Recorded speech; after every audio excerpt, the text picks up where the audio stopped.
d'une lettre, de una carta. J'utilise comme épigraphe un poème d'Antonio Machado, quelques vers d'Antonio Machado qui disent: no prueba nada contra el amor que la amada no haya existido jamás. Oui, parce que c'est un poème basé sur cette carte est adressée à Susana San Juan, le personnage extraordinaire, étrange de la nouvelle de Rulfo, du roman de Rulfo, Pedro Para, ¿no? Ce poème c'est écrit en un code rulfien. ¿Ya? D'ici en avant, je vais lire le texte. Una conocida máxima de Lautréamont sostiene que la poesía no debe ser hecha por uno, sino por todos. No es mi intención interpretar sus posibles sentidos.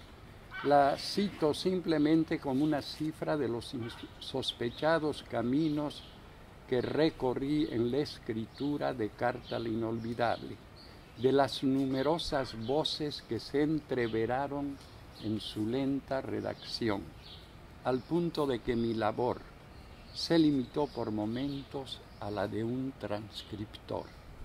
La escritura de Carta al Inolvidable tuvo un curso largo, intermitente y accidentado. Comienzo pues por el punto de partida, una lluviosa mañana de marzo de 1995, donde 10 años antes había presenciado el nacimiento de mi hijo Gabriel, y pocas semanas después recibido una llamada de Estados Unidos en la que uno de mis hermanos, con voz entrecortada, me comunicaba la muerte de nuestro padre, de mi padre, y a Valberto una elegía, escrita entonces, es la huella que dejó ese largo duelo, y un verso de la misma, con el correr de los años, habría de dar pie a El peregrino y la ausencia, como si todo se correspondiera, pues la eslabonara secretamente a través del tiempo. Desde luego en Bruselas también escribí un poema que celebra el nacimiento, el crecimiento, la adquisición del lenguaje, los primeros pasos de mi hijo Gabriel. Una mañana, repito, de marzo de 1995, y en el despacho de Marta Beatriz, mi mujer, alcé de su escritorio el diario madrileño El País, cuyos titulares destacaban las revelaciones provenientes de la Argentina sobre las confesiones de los torturadores de regímenes militares de esos años. A estas se añadían los golpes de pecho de varios sacerdotes católicos por su complicidad en la despiadada represión. En una página interior se relataba la forma en que una muchacha de 18 o 19 años, embarazada, y su esposo fueron arrojados desde un helicóptero al mar. Sin poder concluir el artículo, arrojé el periódico en un gesto de instintiva repulsión y de autodefensa, pues como dijo Eliot, no podemos soportar demasiada realidad. Salí a la calle y la mañana nublada me pareció no solo triste, sino desolada, bajo un cielo bajo y opresivo que, de haberlo visto Héctor Álvarez, personaje de una de las novelas de Jesús Urzagasti, un gran escritor boliviano, se ha publicado en México, autor de Tirinea, entre otros, un gran poeta tanto en verso como en prosa, cuya lectura, si no lo conocen, les recomiendo. Jesús Urzagástegui, que fue también el autor de esta modalidad de publicar esta forma, el poema, como si fuera una carta. Al volver a casa, pensé de pronto en Susana San Juan, esa alma atormentada de la novela de Juan Rulfo. Sus palabras amargas y definitivas, como la inscripción de una lápida, volvieron a resonar en mi memoria. Cuando Susana San Juan le dice a Justina, su criada, su empleada, ¿y qué crees tú que es la vida, Justina, sino un pecado? ¿No oyes cómo rechina la tierra? Y en el apartamento, buscando un escape a la angustia que me abrumaba, escribí un poema breve de 12 o 14 líneas, del cual solo quedaron los 2 versos iniciales. Inolvidable y soñada Susana San Juan. Apenas 2 líneas que empero ya determinaban la modalidad del poema.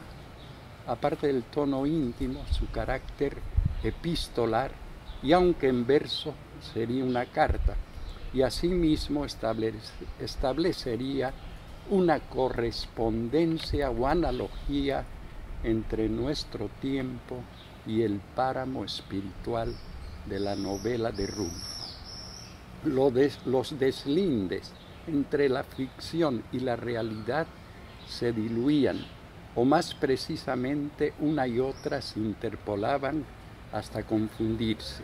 Si la tribulada Dorotea reencarna en una de las madres de Mayo de Buenos Aires, Dorotea, ¿verdad?, el personaje femenino que no puede tener un hijo, y el padre Rentería, un personaje, un sacerdote de la novela, y el padre Rentería en un cura argentino al servicio de la represión,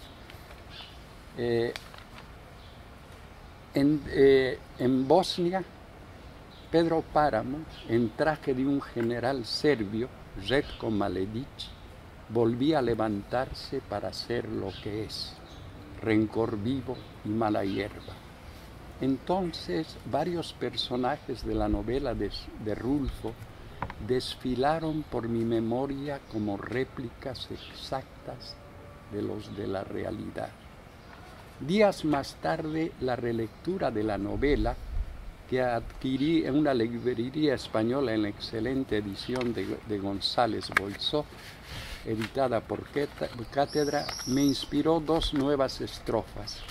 La referida a Inocencio Osorio, esa suerte de brujo, curandero y atiri, diríamos en Bolivia, que en mi poema deviene un psiquiatra de escuela lacaniana, o dicho sea, sin ánimo de ofender al gremio, un psiquiatra con complejos y obsesiones lacanianos.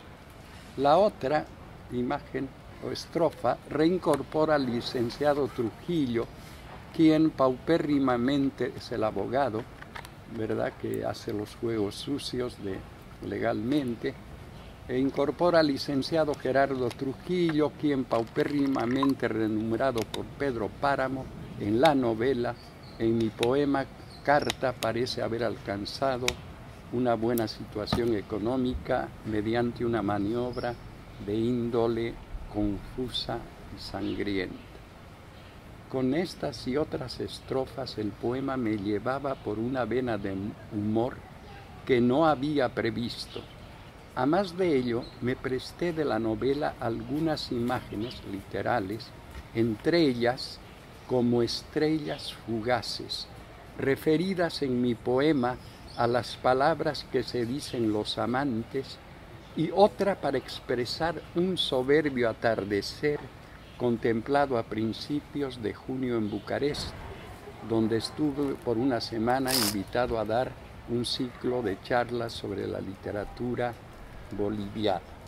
En la patria natal de Cioran, murió en París el 20 de ese mes, a más de escribir 2 poemas breves, uno de homenaje a Brancusi y otro titulado Las urnas de Bucarest, añadí a mi carta 2 estrofas motivadas por las impresiones de mi visita. Ya de vuelta en Bruselas a fines de junio, en el número de la revista Vuelta correspondiente a ese mes, un hecho decisivo en el desarrollo de mi poema: la lectura del ensayo de Octavio Paz, Nosotros los otros. Sus palabras una vez más fueron fuente de inspiración. El apócrifo Javier Urrutia Machado, que firma la carta, me fue sugerido por la parte final de ese ensayo, cuando el autor de Piedra de Sol se refiere a Antonio Machado, o más precisamente a través de él y de sus heterónimos, al tema esencial de su profunda reflexión: el problema del otro y de la otredad. Si el segundo apellido del apócrifo, quien se supone que escribe esta carta, es el del inventor de Juan de Mairena, Javier Urrutia quiere ser en mi intención, o quería ser en mi intención, un homenaje al poeta mexicano Javier Villaurrutia. Pero creo que resultó más que eso, pues al releer al poeta advertí que este aparente ocurrencia apuntaba más allá de las diferencias a una secreta correspondencia entre su obra y la de Rulfo. Esta afinidad entre Rulfo, ¿verdad?, y Villaurrutia ya se encontraba latente en la misma escritura de mi poema, ¿no? En una imagen referida a Doris y su hermana, los hermanos incestuosos, la cual dice: iban desnudos huyendo por un calvario de miradas.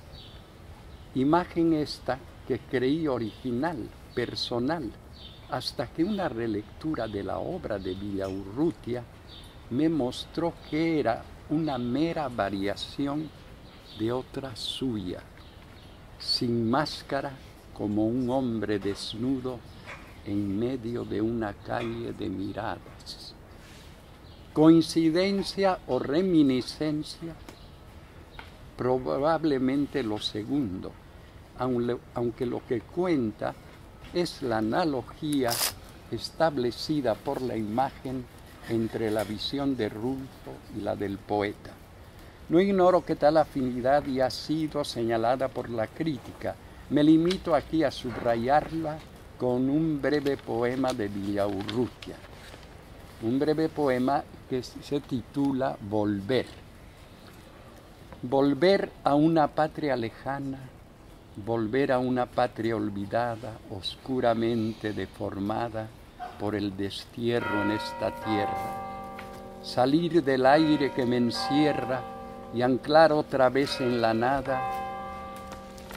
La noche es mi madre y mi hermana, la nada es mi patria lejana, la nada llena de vacío, la nada llena de silencio, la nada sin tiempo ni frío, la nada en que no pasa nada. Los 12 versos no son ya una cifra de la experiencia de Juan Preciado tras su retorno a Comala.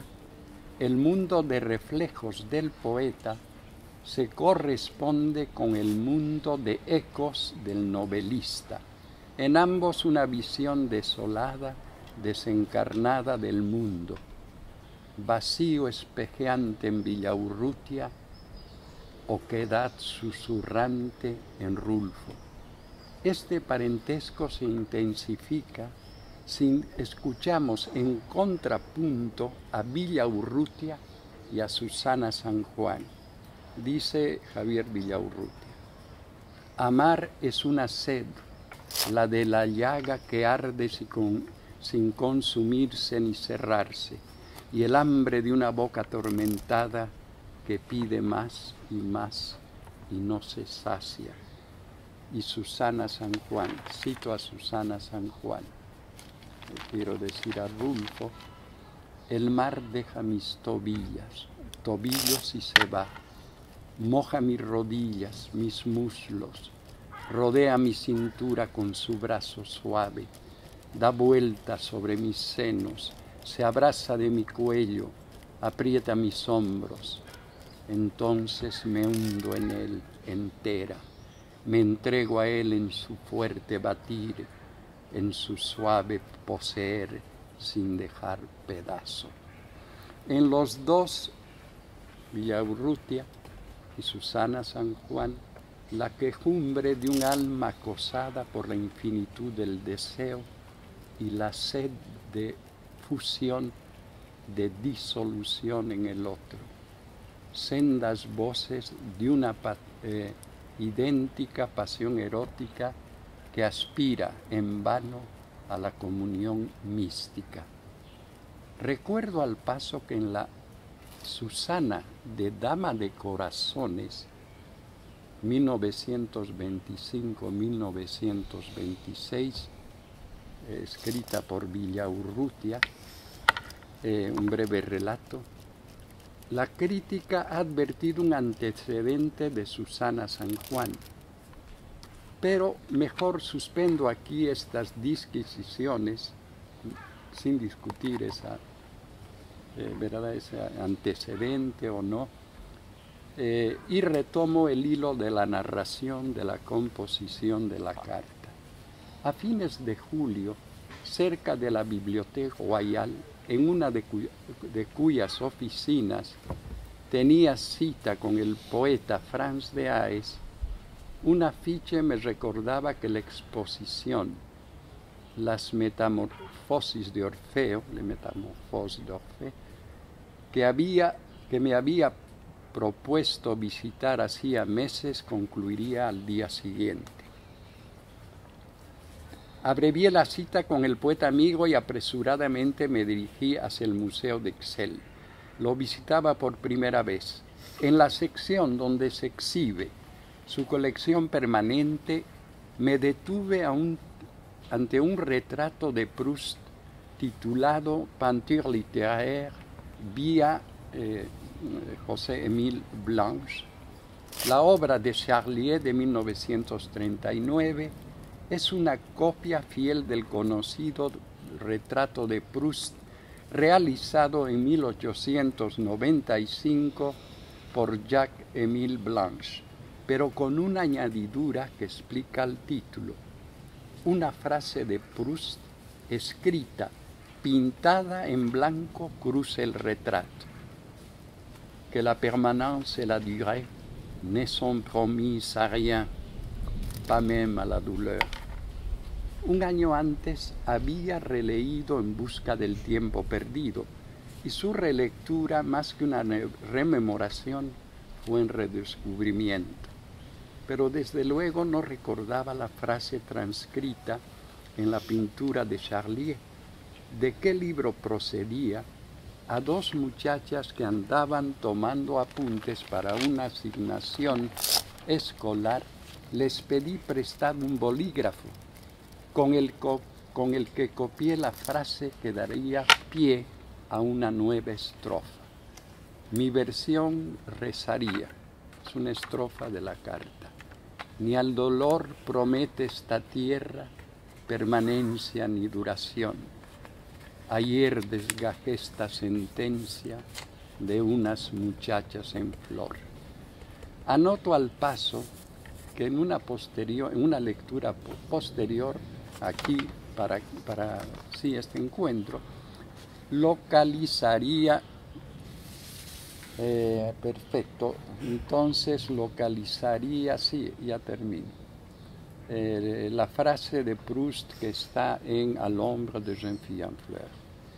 La contemplación de algunas pinturas y dibujos de la exposición sobre Orfeo germinaría una secuencia que expresa un sentimiento de errancia sin rumbo, de travesía sin puerto ni patria posibles. Bien. Antes de concluir breve relación para que sea posible también la lectura del poema, porque yo creo que mi intención era justamente mostrar esa correspondencia, ¿verdad?, entre la creación y la reflexión que la acompaña, ¿verdad? Antes de concluir esta breve relación, deseo añadir que desde la desolación en la que fue escrita, Carta a la Inolvidable es fundamentalmente una plegaria frente al abismo abierto por las penurias de la historia. Bien, entonces rápidamente, pero con el respeto a Susana San Juan, si me permiten, voy a leer la carta, sí, como Serge hizo de alguna manera en su exposición. Carta a la Inolvidable en respuesta a la suya del 29 de febrero de 1995. Inolvidable y soñada Susana San Juan, ansioso mis ojos acaban de leer tu última carta. Curiosa me pides noticias de tu ingrata tierra natal, de manera clara y sucinta, hermosa Susana, aquí van. Lejos de borrarse del mapa, te cuento que ahora Comala es una aldea planetaria, una extraña idea global. El camino que subí o bajaba según se iba o venía es hoy una lisa autopista que nos engulle de entrada. Pedro, del montón de piedras en el que se sentó a perecer, se levantó a ser lo que es, rencor vivo y mala hierba. Espina del diablo, su Miguel sigue el mismo. En su santo ostentoso estrenó un Citroën y se incrustó en el único árbol. Abundio y Juan Preciado es el hijo de Pedro Páramo, el hijo legal, y Abundio el hijo natural, siempre, ¿verdad?, marginado. Abundio y Juan Preciado no se encontraron más. Comala ha crecido tanto que no hay sitio para el azar. Para platicar de tu recuerdo, tu fiel Justina me frecuentaba, mas convenimos ya no vernos. Hablar de ti sin ti nos lastimaba. Comenta Damiana Cisneros que María y Marcia Diada por fin consiguieron empleo en una familia chicana. Fulgor Sedano, el capataz, ¿verdad?, de Pedro Páramo. Fulgor Sedano le dejó toda la vida de campo a su caballo y anda entre Bolivia y Colombia con un asunto entre manos. Una alusión, ¿verdad?, clara al narcotráfico. El padre Rentería depuso las armas, se fue a la Argentina a reconfortar a los verdugos del martirio de sus víctimas. Un chaqueño al paso me dijo, ese chaqueño es Jesús Ursagasti, un chaqueño al paso me dijo que vio a Dorotea este marzo, reclamando a gritos por su hijo junto a las Madres de Mayo. Ni rastro de Donis y su hermana. La otra noche soné con ellos. Iban desnudos, huyendo por un calvario de miradas. Puro y mero rumor falso. La desdichada no era pariente ni amiga de Toribio Aldrete, sino hija de un tal Brando. A Gerardo lo llaman Vulcano. Tras 4 disparos y un tiro forjó un anillo de compromiso con un viudo del Vaticano. Finó doña Inés Villalpando. Gamaliel vendió la tienda y se confinó en la indolencia sin salir más de su cuarto. Por otra parte te cuento que los ecos y murmullos proponen ponerse de luto porque ya no existe el silencio. Papalote en cielo incierto, siempre haciendo maromas, como una bomba de tiempo, en vilo nos tiene el dólar. Son las ruedas de las fortunas que giran y nos desdoblan hasta volvernos idiotas, llenos de ruido y furia, que Chechenia, Bosnia, Ruanda te suenan a voces quechuas. No, Susana, no, así truenan las fosas comunes en Comala. Paso de largo lo de Chiapas y nuestro querido México, pues siguen charla que charla, como si royeran huesos. ¿Qué fue de la época del aire? Que la enterramos, Susana, con su ilusión y su nostalgia, hasta los pájaros lo saben. Llanuras verdes, el olor de la alfalfa. Perdón, Susana, me descuidé. Era una canción que entraba por la ventana y ya la cerré. Nuevas de aquí, aparte de pensar y repensar en ti, ninguna, solo el pan de la lectura, Lucrecio, Dante, Octavio Paz, y la vieja manía, y la vieja y sana manía de querer desentrañar el deseo y sus enigmas, el laberinto de la soledad. Ni al dolor promete esta tierra permanencia ni duración. Ayer desgajé esta sentencia de unas palabras en flor. El dibujo de tu imagen, posnieve y sol y mar y todo junto. En rigor, Susana ausente, poesía eres tú y punto. Y por la guadalupita, Susana, te juro que no es por celos si la figura de tu Florencio jamás florece en mis cartas. ¿Acaso no te amedrenta lo que chillarán las palabras si nuestra correspondencia las pone a hablar de fantasmas? Y no te rías, que va cosa seria. Te apuesto a que ni en el Génesis ni menos en Galicia llueve tanto como en Bruselas. Mas ya mejor me despido. No vayan a maliciar que los dos no somos sino tú el olvido, yo apenas tu sombra y tu voz.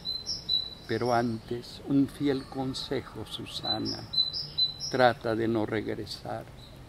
Todo aquí se ha vuelto espejo y no hay hacia dónde mirar.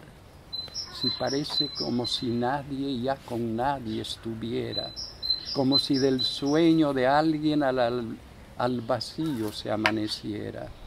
Y a menudo sí que dan ganas de precipitar el camino al fondo de lo desconocido para encontrarte, Susana, a fin de comenzar de cero, los dos inmersos en uno, libres de la fuga del tiempo y de la cárcel de los números. Mas la duda trunca la proeza, pues que hace uno si salta y solo a oscuras despierta sin Susana ni lámpara, volviendo a las puras palabras que como estrellas fugaces se encienden y apagan en boca de los amantes y que ahora mismo se ciñen los labios de la plegaria y como a música te piden que no nos dejes, Susana. ¿No sientes que ellas perciben que todos andamos locos, muertos de miedo, rotos, como Orfeo sin Eurídice? ¿No crees tú que ellas mismas deben sentirse infelices, forzadas a vivir de mentiras y a retratar lo que no existe? ¿Y te imaginas, Susana, una odisea más triste que discurrir sin Itaca, ni Susana, ni Ulises, bajo un cielo inconmovible, a la deriva sin horizonte, el rostro amado invisible, en el mar desierto de su nombre? ¿O será que nuestra codicia las ha vuelto ciegas a todas, ávidas manos de mira, cajas chinas de Pandora, con filtros de Circe postrado con el asma de la envidia, biliosas y viperinas por el 100 pies del mal picadas? Entonces dime, Susana, ¿cuál y dónde el remedio si incluso el aire y el agua se lo pasan enfermos?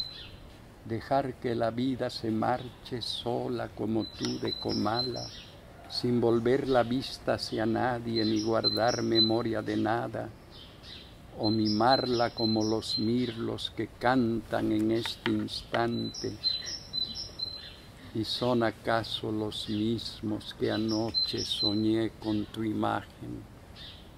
Cuídate mucho, Susanita, son casi las 5, el tiempo justito para correr al correo y despachar estas líneas. Ah, me olvidaba en Bucarest, cuando chisporroteaba la distancia en una esquina del atardecer, sentí pasos que nos juntaban, con labios húmedos, con labios secos y húmedos ojos, te beso en el abrazo, incurablemente tuyo, Javier Urrutia Machado. Un postscriptum: contesta pronto, avisa cómo van Rulfo y Adalberto y compañía, y diles que no sean tan flojos y que me escriban, porque ellos nunca responden a mis cartas. Eso sería. Un tour de force. Excusez-moi le temps que j'ai pris, mais